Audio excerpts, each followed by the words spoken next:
Ensihoitaja, joka rakasti järjestystä. Ambulanssi ja muut pelastusajoneuvot ovat rivissä, mutta ambulanssi on selvästi hieman vinossa pysäköity. Ensihoitaja Jalmari, noin 50-vuotias, huomaa sen heti. Hän kävelee tiukoin askelin kohti autoa.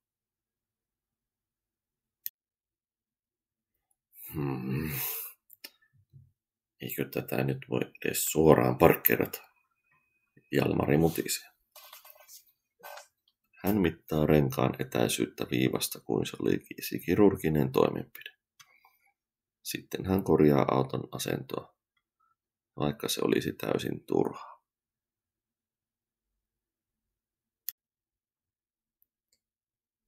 Jalmari tarkistaa välineistöä.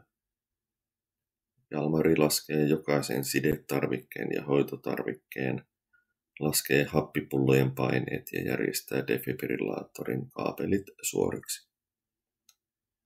Kollega Elias, nuorempi ensihoitaja, tulee paikalle rennosti hörppien kahvia.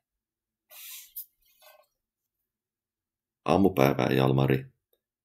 Eiköhän tää oo ihan riittävän hyvässä kunnossa, Elias sanoo. Riittävän hyvä ei pelasta henkiä. Milloin sinä opit, että jokainen sekunti lasketaan? Jos tämä kaapeli olisi solmussa, siinä voisi mennä ainakin 10 sekuntia, Jalmari toteaa. Jalmari vilkaisee Eliasta, joka huokaisee, mutta antaa periksi. Hän tulee tarkastamaan myös autoa ja toimii Jalmarin tavoin, vähän liioitellusti.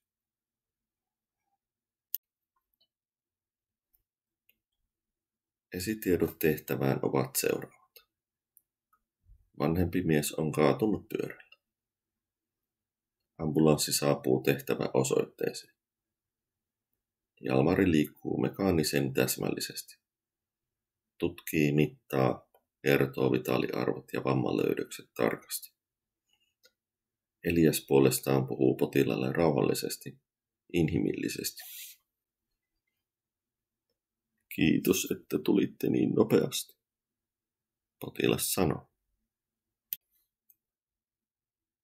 Jalmari ei vastaa, vaan jatkaa tutkimuksia ja mittauksia.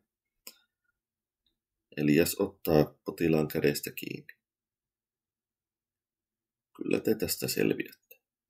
Olette hyvissä käsissä, Elias sanoo.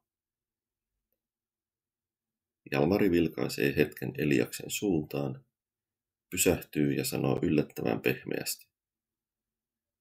Hän on oikeassa. Me autamme teitä. Jalmari vakuuttuu. Potilas on viety sairaalaan saamaan tarvittavaa hoitoa. Tunnelma on keventynyt. Elias katsoo Jalmaria virnistäen. Ehkä joskus riittää, että asiat on riittävän hyvin, Elias toteaa. Jalmari vilkaisee Eliasta, mutristaa huuliaan, ja pienen hetken ajan hänen kasvoille ilmestyy ohut, melkein näkymätön hymy.